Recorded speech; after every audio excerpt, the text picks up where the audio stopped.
Gimana hukumnya memberi hutang kepada orang minjam tapi berkali-kali nggak pernah bayar?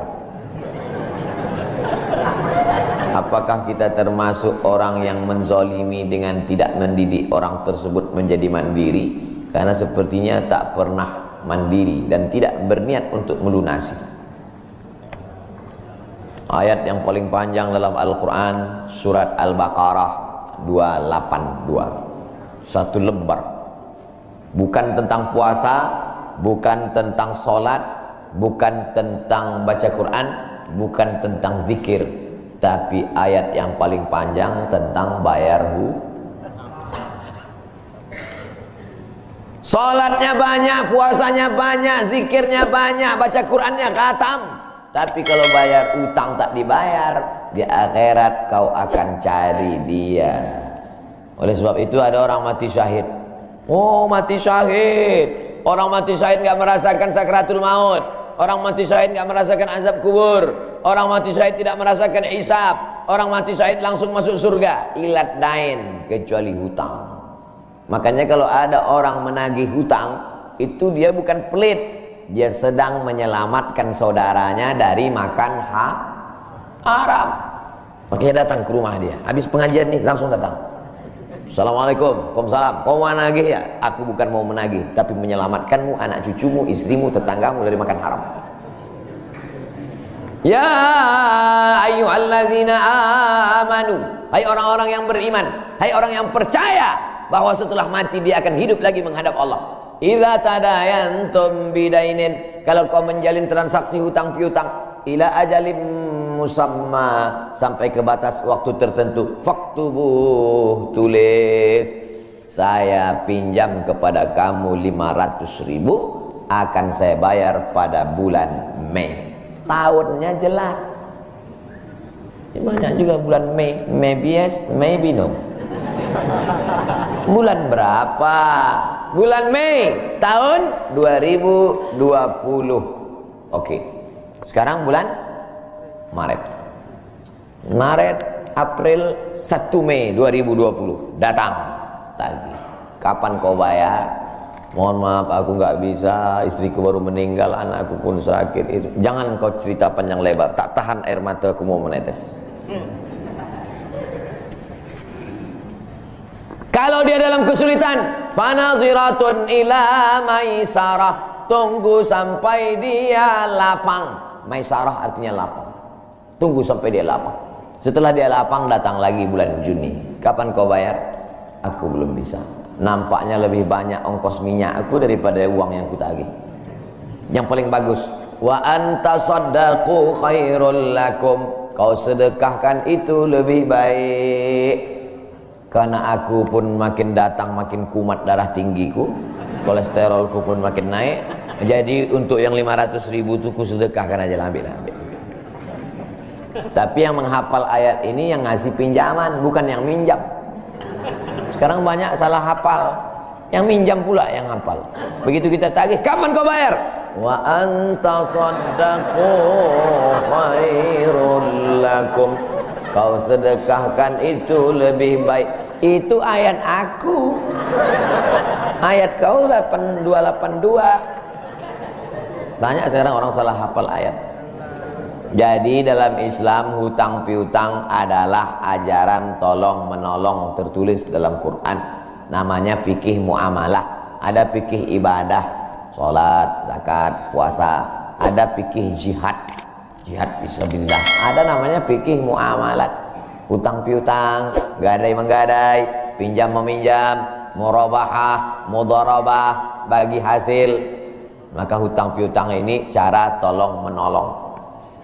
Jangan sampai dihilangkan. Tapi kalau tidak mendidik, maka Islam bukan agama yang memanjakan orang.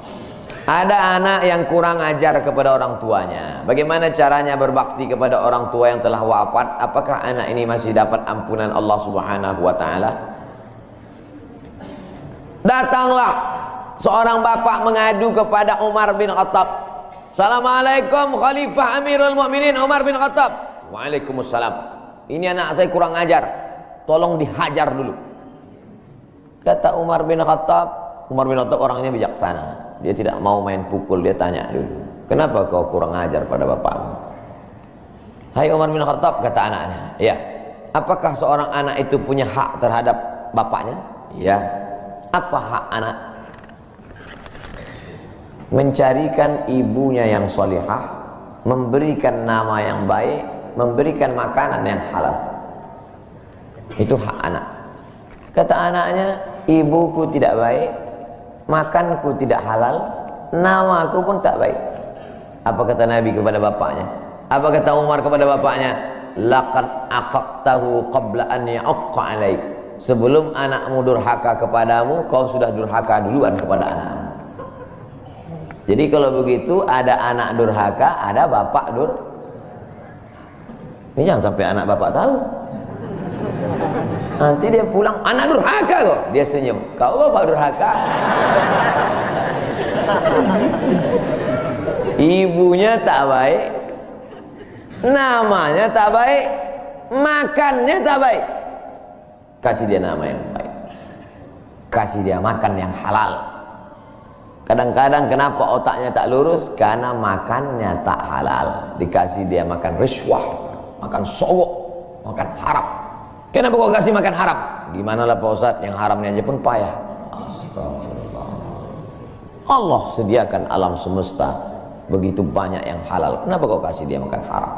Jangan pernah kasih anak makan haram. Pesan kakek saya, datuk saya, kalau bahasa kampungnya grandfather. Cucuku 40 orang, yang satu ini jangan sekolah umum. Maksudnya saya tak dikasih sekolah umum, maka saya tak pernah sekolah umum. Sekolah ibtidaiyah, sanawiyah, aliyah, al-azhar, Maroko, Sudan. Tak pernah sekolah umum. Cucuku yang ini jangan sekolah umum, jangan kasih makan haram, nanti otaknya gelap. Cucuku yang ini jangan kalian kasih makan haram, nanti otaknya gelap. Pesan itu disampaikan almarhumah mak saya ke saya. Kau pun nanti anak kau jangan kau kasih makan haram, nanti otaknya gelap. Kalau sudah otak gelap, tak bisa membedakan mana tiang, mana orang. Sifatnya kepala kita. Nah, jangan sampai anak kita durhaka gara-gara kita bapak yang durhaka. Kalau anak sudah durhaka, meninggal orang tuanya, setelah itu dia bertobat, bagaimana cara minta ampunnya? Maka dia bersedekah. Mana dalilnya? Seorang sahabat datang menjumpai Nabi. Ummi matat, ibu saya sudah meninggal. Apa atasaddaqu anha? Kalau saya bersedekah, apakah pahalanya sampai kepada almarhumah ibu saya? Kata Nabi, tasaddaq, bersedekahlah, sedekahmu sampai. Maka wahai anak-anak durhaka yang sudah mati ibu dan bapakmu, maka datang kau habis pengajian ini langsung ke tempat anak yatim, panti jompo, sekolah-sekolah, pondok pesantren. Tanya Pak Kiai, Pak Kiai, apa yang kurang di pesantren ini? WC.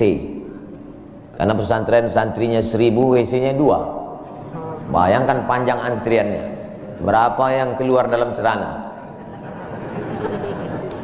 Saya bangunkan WC, pahalanya mengalir untuk almarhumah. Maka pagi, petang, siang, malam mengalir pahalanya. Sedekah. Ayu sedekatu afdal. Apa sedekah yang paling afdal? Sakyul ma, memberi air minum. Sedekah yang paling afdal, kasih air minum. Saya ceramah di Banjarmasin, di depan rumah seorang pejabat. Itu ada kulkas tapi nggak sampai beku, freezer. Setiap dipencet keluar air dingin. Gelasnya dikasih pakai rantai besi, takut dilarikan tukang ambil aluminium. Buat wakaf untuk almarhumah. Nah, itu bagus kan.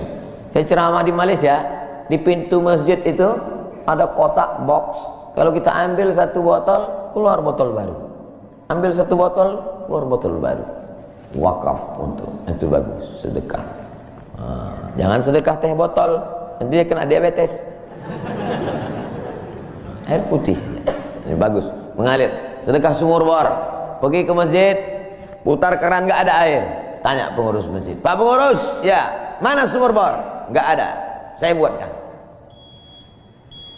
Langsung bunyi. Itu berarti cash itu. Begitu cara berbakti pada orang tua dengan sedekah. Tapi Pak Ustadz, saya jangankan sedekah, makan saya pun Senin Kamis Pak Ustadz doa, Allahumma fir lahu warhamhu wa'afihi wa'fu anhu. Bangun tengah malam, Rabbi firli wali walidayya warhamhuma kama rabbayani shaghira. Apa itu bid'ah? Bid'ah membuat sesuatu yang tidak dibuat oleh Nabi Muhammad SAW. Tidak ada dalilnya dari 3 aspek: qauli, fi'li, takriri. Perbuatan yang tidak ada dalilnya bid'ah. Jangan dikatakan perbuatan yang tidak dibuat Nabi bid'ah. Perbuatan yang tak ada dalilnya bid'ah. Karena kalau dikatakan yang tidak dibuat Nabi bid'ah, Nabi tidak pernah pakai peci. Tunjukkan saya mana hadis Nabi pakai peci. Berarti peci ini bid'ah. Nabi mimbarnya tangganya dari depan. Ini masjid tangganya dari belakang. Berarti mimbar ini bid'ah. Mimbar Nabi tangganya dari depan, 3 lantai, 1, 2, 3. Jadi yang dimaksud dengan bid'ah perbuatan yang tidak ada dalilnya. Misalnya jam 12 siang ada bapak-bapak di panas terik tegak menghadap matahari. Pak, bapak mau ngapain? Aku mengagungkan Allah di bulan Rajab. Bid'ah itu. Karena tidak ada dalilnya sama sekali. Tapi selama ada dalilnya, tidak boleh kita katakan orang itu melakukan perbuatan bid'ah. Malam Jumat baca Yasin. Kumpul 10 orang baca Yasin. Yasin wal Qur'anil Hakim, innaka laminal mursalin. Bid'ah. Loh, coba lihat dalilnya. Yang dibacanya itu Quran apa Quran? Quran. Baca Quran apa pahala? Yasin itu Quran atau enggak Quran? Quran. Man qara'a Yasin fi lailatin, siapa yang baca Yasin suatu malam, asbaha maghfuran lah, subuhnya sudah diampuni dosanya. Mestinya baca Quran itu semua, tapi karena dia enggak sanggup semua, dia pilih hati Quran. Hati Quran itu Yasin. Sentuhlah dia tepat di hatinya, dia akan jadi milikmu untuk selamanya. Makanya orang sebelum ngapal Quran semua, yang dihafal hatinya dulu. Itu sebelum ngapal Quran, yang dihafal hatinya dulu. Apa hati Quran? Ya Yasin. Tapi jangan hatinya aja seumur hidup, yang lain juga. Nah, jadi jangan salahkan orang baca Yasin. Baca Yasin bid'ah. Loh, Yasin kan Quran. Baca Yasin malam Jumat nggak masalah. Seumur hidup baca Yasin masalah. Karena banyak surat yang lain. Baca juga Al-Fatihah, Al-Baqarah, Al-Nisa, Ali Imran, An-Nisa, Al-Maidah, Al-An'am. Nah, jadi mudah. Perbuatan tidak ada dalilnya bid'ah. Selama ada dalilnya tidak bid'ah.